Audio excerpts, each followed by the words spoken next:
तू मेरा ईश्वर, मेरी तपस्या, तू ही खेवनहार है। तेरी दया हो जाए तो भगवन, बेड़ा ये मेरा पार है। अगर आप ऐसा नहीं करोगे ना तो वो तो बह ही रहा है, वर्षा हो रही है, पानी नालियों में तो जा ही रहा है, जा रहे ना नाली में पानी। क्या नाली का पानी कोई पिएगा?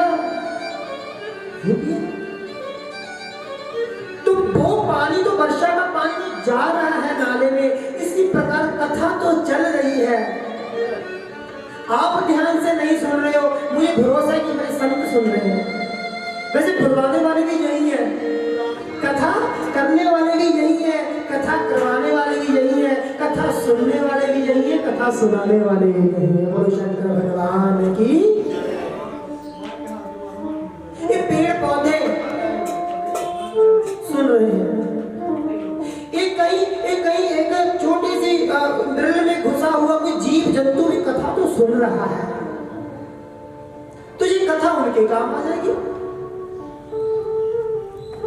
कहीं ऐसा ना हो माता, वर्षा तो खूब हुई, पात्रता ना होने के कारण सारा जल नाली में बह गया।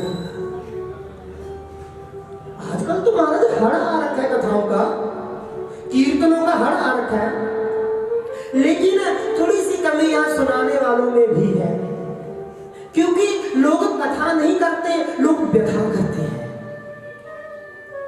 कथा अर्थात केवल जिसकी टॉपिक हमने उठा लिया।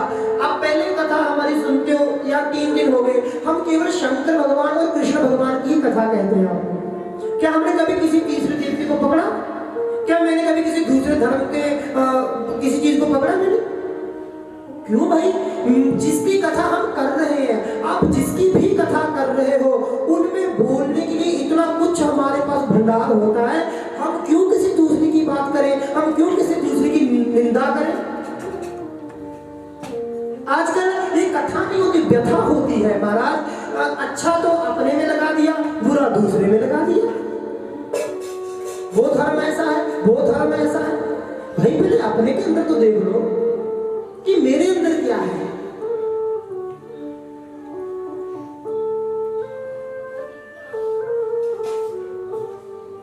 जिस प्रकार शेरनी का दूध सोने के पात्र में ठहरता है माता, हरि भगवान की कथा शुद्ध हृदय में ही ठहरती है, निर्मल मन में ही ठहरती है। पहले भक्ति माता आती है, भक्ति माता जब हृदय को निर्मल कर देती है ना, शुद्ध कर देती है, उसके बाद भक्ति माता कहती है प्रभु घर साफ हो गया, आप भी आ जाओ।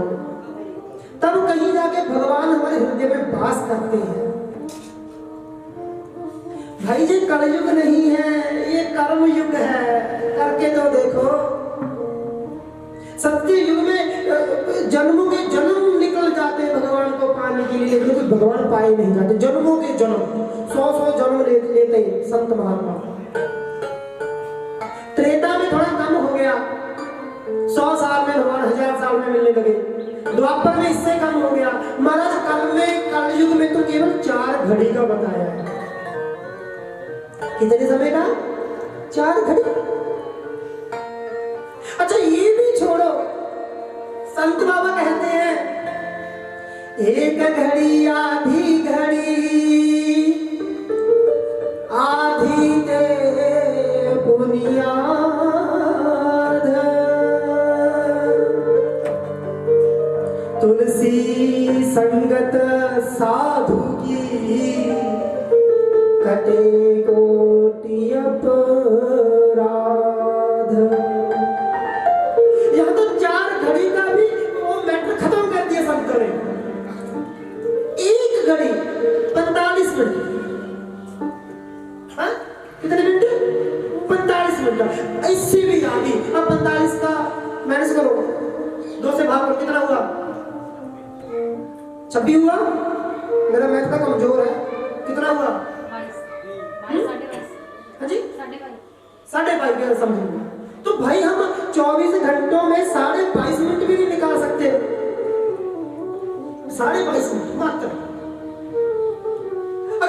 अगर 22 मिनट नहीं निकाल सके ना तो संत कहते हैं महाराज कि नरक को तो तय है।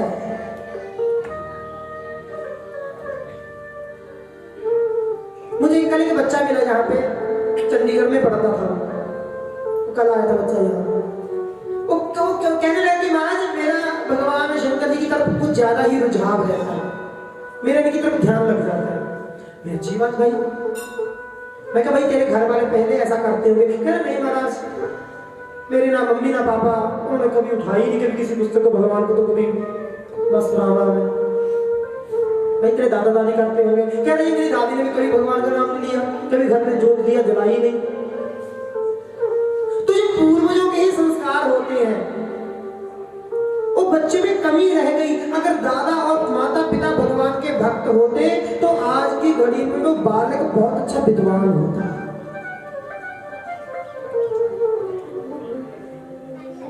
पात्रता होनी चाहिए।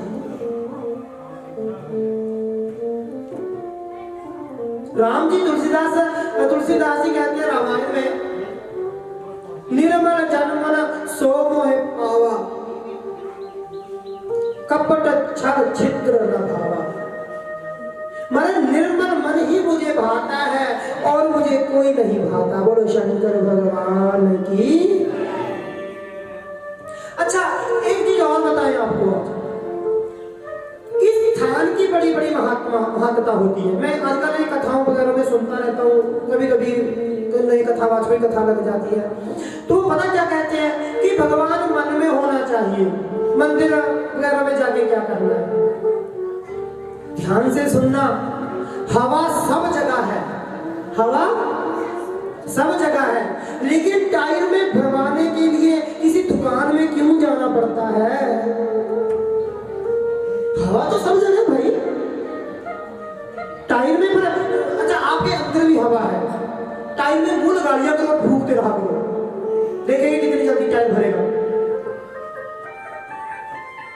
हवा सब जगह, तो ऐसे ऐसे ऐसे ऐसे करके हवा भरा करो, देखेंगे टायर में कब तक भरेगी। हवा सब जगह है तो दुकान में क्यों जाना पड़ता है? इसीलिए माता भगवान सब जगह है, कण कण में हरि विराजते हैं, तन तन में हरि विराजते हैं, लेकिन किसी मंदिर में जाकर भगवान को मनाने की जो पॉजिटिविटी किरण है वो ज्यादा होती है। जो अच्छी किरणें होती है ना धार्मिक स्थान में वो ज्यादा होती है। किसी संत की किसी ब्राह्मण की हुई तपस्या होती है वहां पर, यही है ना।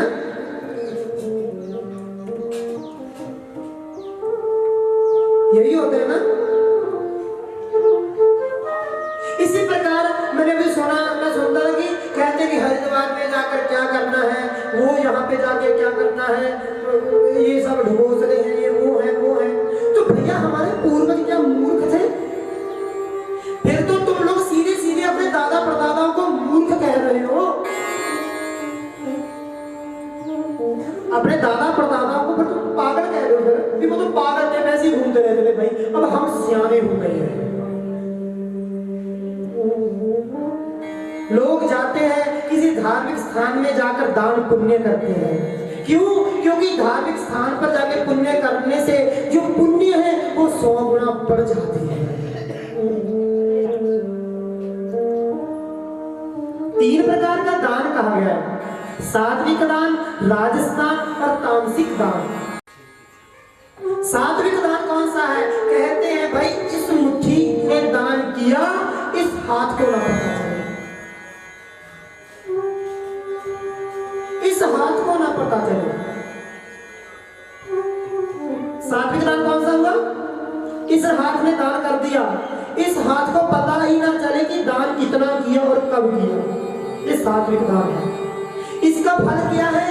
मोक्ष, अर्थात भगवान के चरणों में ही चले जाना।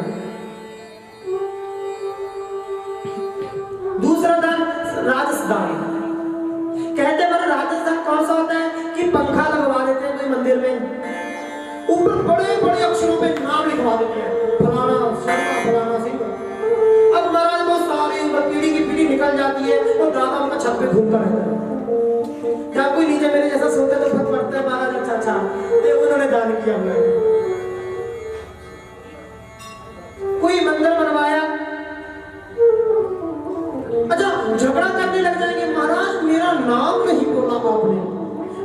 101 रुपए दान किया, मेरा नाम नहीं बोला,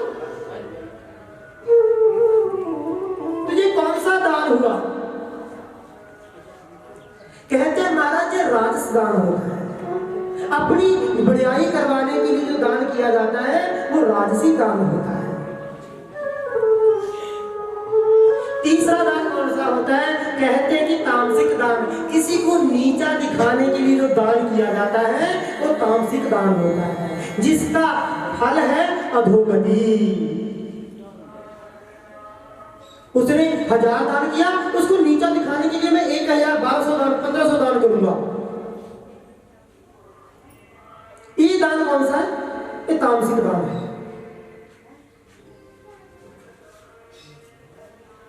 बोलो शंकर भगवान की हर हर। ये 3 प्रकार के दान हैं।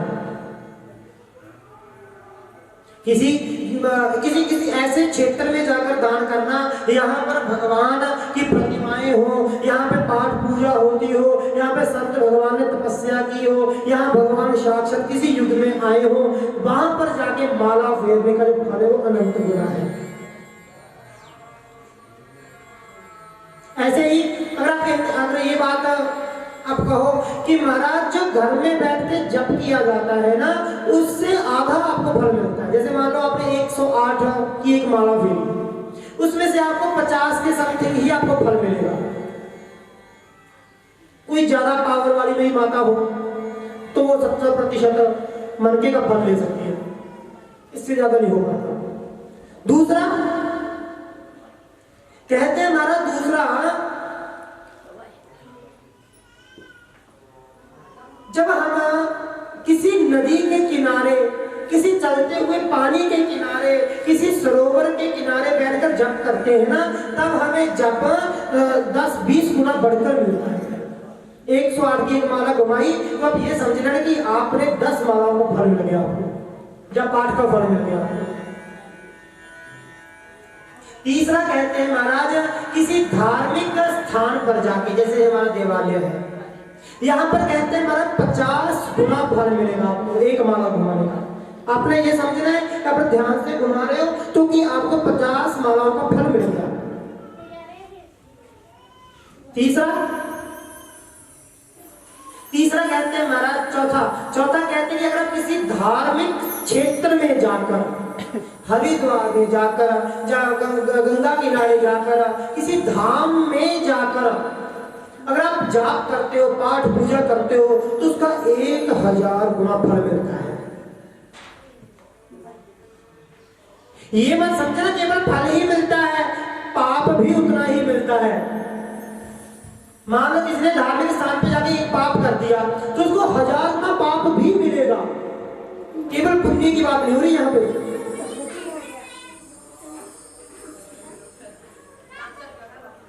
तभी तो कहते हैं ना कि जब किसी संत के पास जाओ, ब्राह्मण के पास जाओ, किसी धार्मिक स्थान पे जाओ तो बड़ी सतर्कता से जाओ, कहीं हमसे कोई अपराध ना हो जाए, कि हमसे कोई अपराध ना हो जाए। ये 3 प्रकार के दानों का विषय है।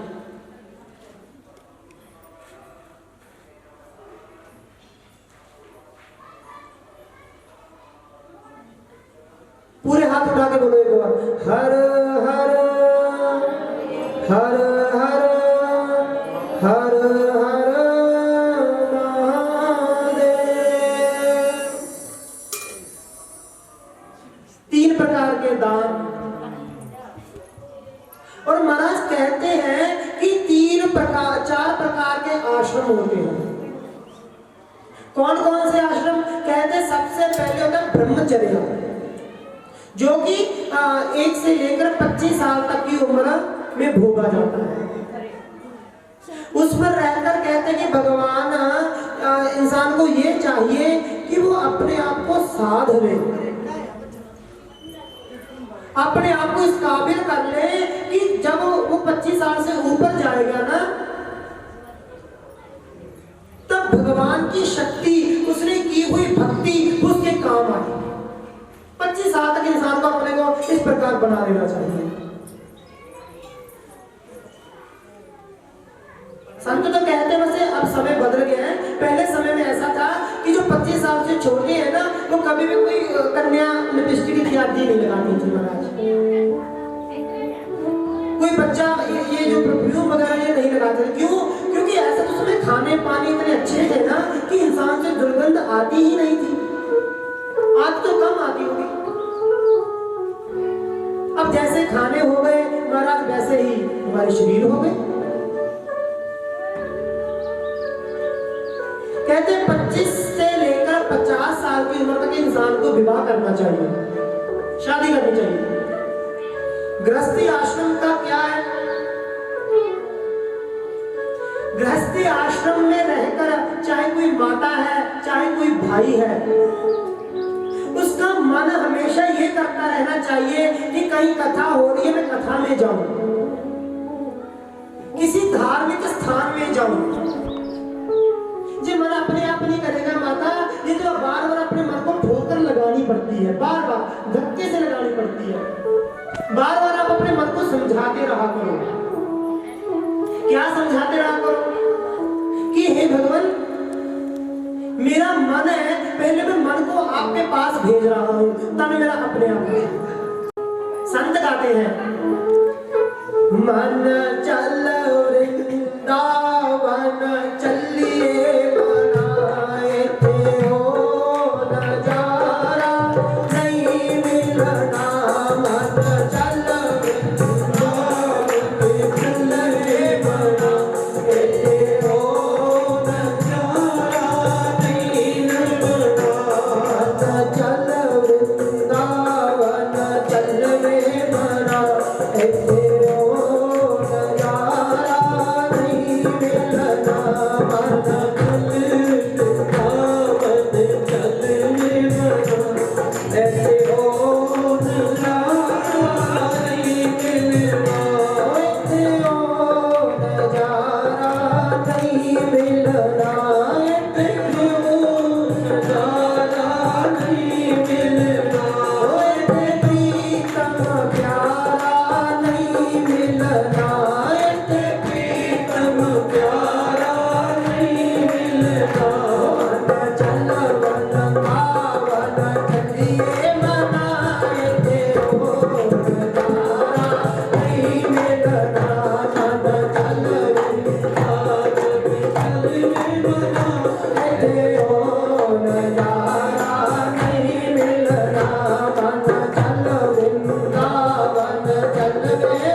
Radha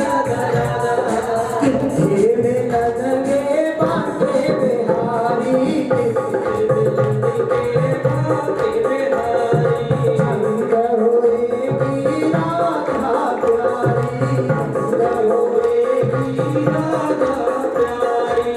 आगे उन गुरु चरणा बिच लगवे मना बिना सतगुरु प्यारा नहीं मिलना।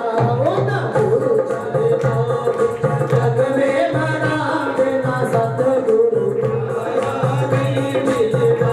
मन चल वृंदावन चलवे मना तेरो नजारा नहीं मिलना। मन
संत महापुरुषों की।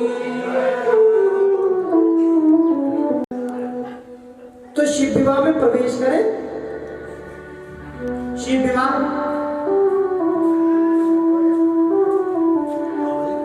तो आइए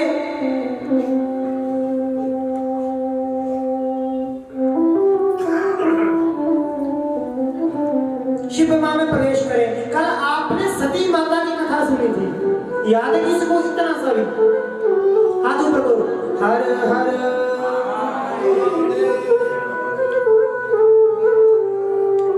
तो कल आपने ना सती माता की कथा सुनी थी। आपने ये भी सुना कि सती माता का उनके पिता द्वारा अपमान और सती माता का जो देह त्याग था। शंकर भगवान ने क्रोध किया, वीरभद्र जी को प्रकट किया, दक्ष का नाश हुआ। और दूसरा महाराज कहते कि बकरे का सिर लगाकर यज्ञ को पूरा करवाया। यहां तक कथा सुनी थी ना। तो कहते हैं महाराज विरक्ति में चले गए, अर्थात समाधि लगाकर बैठे हैं महाराज। अब किसी की कुछ परवाह ही नहीं है। जो भी शंकर भगवान के पास जाए, शंकर भगवान के क्रोध के कारण वहां से दौड़कर वापस आ जाए, वापस आ जाए।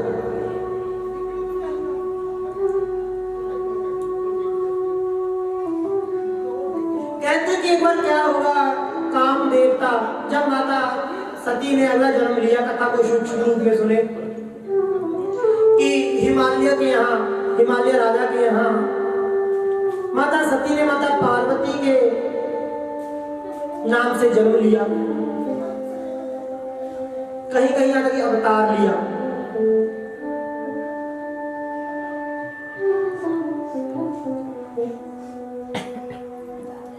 देवी देवताओं को चिंता होने लगी, क्योंकि अब सभी को पता है ब्रह्मा जी क्या करते हैं। क्या करते हैं ब्रह्मा जी? काम क्या ब्रह्मा जी का? कहते हैं सृष्टि को बनाना। विष्णु जी का क्या काम है? पालन करना।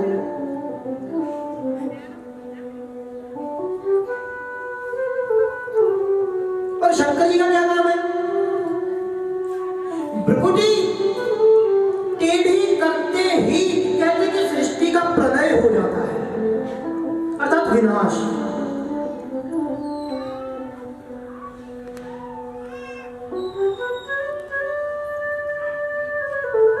तो हमारे गुरबानी में आता ना, एक बिहारी तेरे चेले परमाणु, तो वो ये तीनों की बात है। वो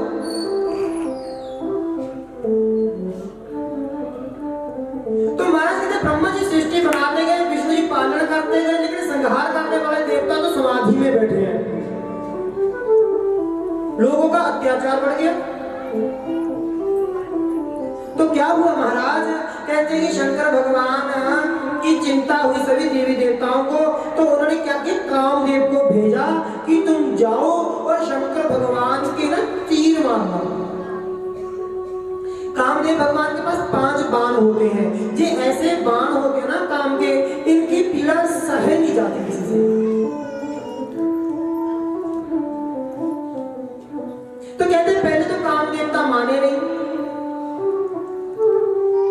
जब माने, देवताओं ने बड़ा चढ़ा के कहा कि महाराज आपके बिना कोई काम ही नहीं कर, आपके बिना कोई काम ही नहीं कर सकता ये।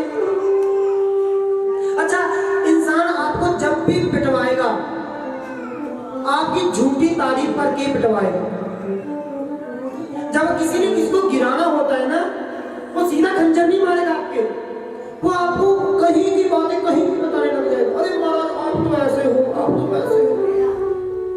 अच्छा, वो इंसान भूल जाता है। इंसान सब चीजों को सहन कर सकता है भाई, लेकिन एक जो सम्मान है ना, इंसान यहाँ पे भी झुक जाता है। अच्छा, मैं एमएलए की पोस्ट का आदमी, मैं वहां के, मुझे मेरा सम्मान नहीं हुआ। सम्मान ही आपको कहीं तक, कहीं का कहीं ले जाता है। इंसान पैसे का मद संभाल लेगा। 100 में से 10% की मैं बात कर सकता हूँ। 100 में से 10% किसी का पैसा होना, वो उसके अहंकार नहीं भी करते कोई। किसी के पास ताकत होती है, वो उस चीज का भी जो बल है वो संभाल लेता है, मद संभाल लेता है 5%। लेकिन जो सम्मान का बल है ना, मद है, वो किसी से संभाला नहीं जाता। वो इंसान के ऊपर हावी हो ही जाता है। मान लो किसी का 2-3 बार तो सम्मान कर दिया, चौथी बार नहीं किया, तो उसके मन में खुंदक बन जाएगी, यार जब पहले तो मुझे प्रणाम करता था, अब इसने क्यों नहीं किया? तो ये झूठे सम्मान से बचो। मुझे संत बाबा ने इतनी अच्छी बात कही जब मैं वृंदावन में रहता था कि बेटा, जीवन में कितने भी बड़े बनो, लेकिन यहां तक सीमित रहना। जब तुम बैठे हो ना, तब हर कोई बड़ा छोटा ऊंच नीच तुम्हारे पास आकर बैठ जाए, तुमसे अपने मन की बात कह सके, इतना झुक कर रहो। हाँ बेटा, जब तुम खड़े हो जाओ ना, तब कोई बैठा भी ना रहे। तुम्हारे सम्मान के लिए सब तुमसे पहले खड़े हो। इतना अपने आप ऊंचा लेके जाओ, झुकाओ यहां तक कि कोई भी आए और तुम्हारे पास बैठकर अपने मन की बात कह सके। अगर आप ऐसे करते हो तो आप श्रेष्ठ हो।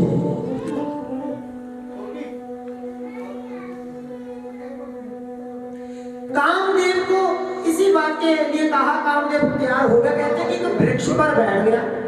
भोले बाबा तो बिल्कुल गुफा में बैठे थे महाराज।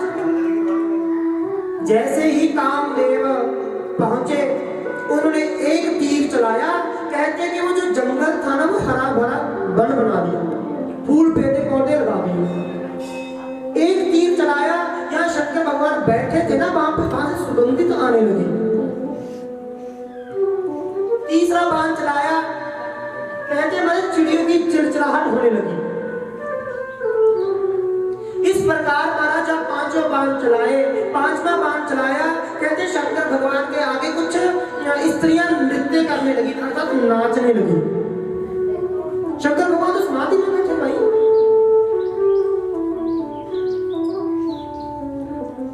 कहते हैं जब कामदेव ने देखा कि मेरा तो कोई प्रभाव ही नहीं पड़ रहा, तब कामदेव ने पांचों बाणों को मिलाया और फिर चलाया।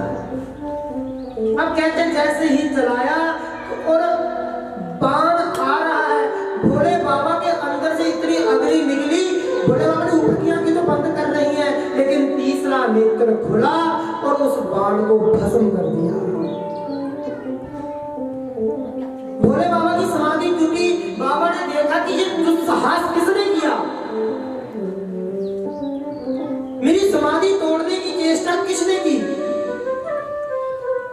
तो कहते हैं कोई कितना भी छोटे से छोटा पाप करे, जब कितना छोटा होकर पाप करे, भगवान की नजर से नहीं बच सकता। संत कहते हैं कि इंसान गलत काम करने से पहले ना अगल देखता है और बगल देखता है। ऐसे देखता ना, ऐसे और ऐसे, ऊपर और नीचे क्यों नहीं देखता भाई? कि ऊपर भी तो कोई है, कोई नीचे भी तो है, कोई मेरे अंदर भी तो बैठा है। मैं अपने अनुभव की आपको छोटी सी बात बताता हूं। देखिए